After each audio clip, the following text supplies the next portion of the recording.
ভারতের কাছে 280 রানের বড় ব্যবধানে হেরে সিরিজ শুরু করেছে বাংলাদেশ। ব্যাটিং বোলিং দুই বিভাগেই ভারতের কাছে ধরাশায়ী হয়েছে টাইগাররা। ম্যাচের শুরুর দিন বাংলাদেশের পেসাররা ভারতের ব্যাটারদের চেপে ধরলেও ধীরে ধীরে ভারত চলে আসে ম্যাচের নিয়ন্ত্রণে। এই টেস্টে 2 স্পিনার ও 3 পেসার খেললেও পরের টেস্টে বাংলাদেশ দলে আরেকজন স্পিনার খেলতে দেখতে চান জনপ্রিয় ধারাভাষ্যকার ও ক্রিকেট বিশ্লেষক সঞ্জয় মাঞ্জরেকর।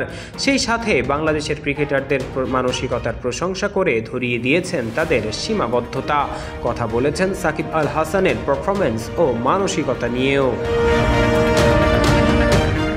ভারতের মাটিতে দুই দলকেই 3 জন করে স্পিনার নিয়ে খেলার পরামর্শ দিয়েছেন সঞ্জয় মাঞ্জরেকর। বাংলাদেশ দলে তৃতীয় স্পিনার হিসেবে তাইজুলের নাম বলেছেন তিনি। ক্রিকেট বিষয়ক জনপ্রিয় ওয়েবসাইট ESPN ক্রিকইনফোতে এক ভিডিওতে মাঞ্জরেকর বলেন, ভারতে খেললে আসলে আপনি চাইবেন না 3 পেসার খেলাতে। গ্রিন টপে খেললেও তৃতীয় বা চতুর্থ দিনে গিয়ে পিচ টার্ন করবে। 2 জন পেসারই যথেষ্ট। তাইজুলের একাদশে ফেরা উচিত, কারণ সাকিবকে দেখে মনে হচ্ছে সে ব্যাটিং অলরাউন্ডার হিসেবে খেলতে চায়। ফলে এক পেসার কমিয়ে এক স্পিনার বেশি খেলানো দরকার।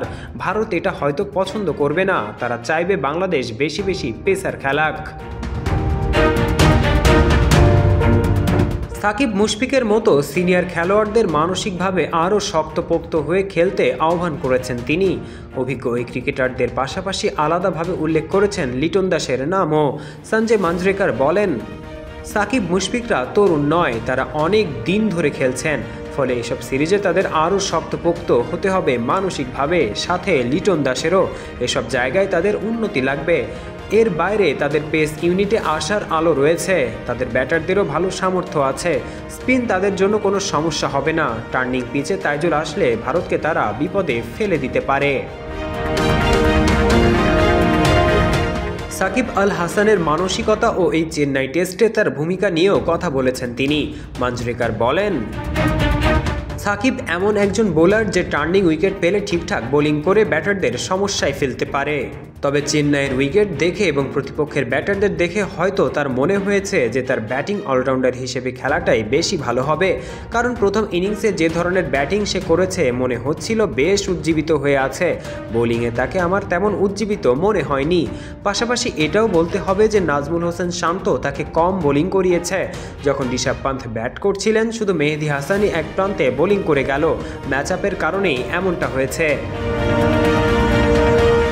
আগামী 27 সেপ্টেম্বর কানপুরে শুরু হচ্ছে বাংলাদেশ ও ভারতের মধ্যকার দ্বিতীয় টেস্ট।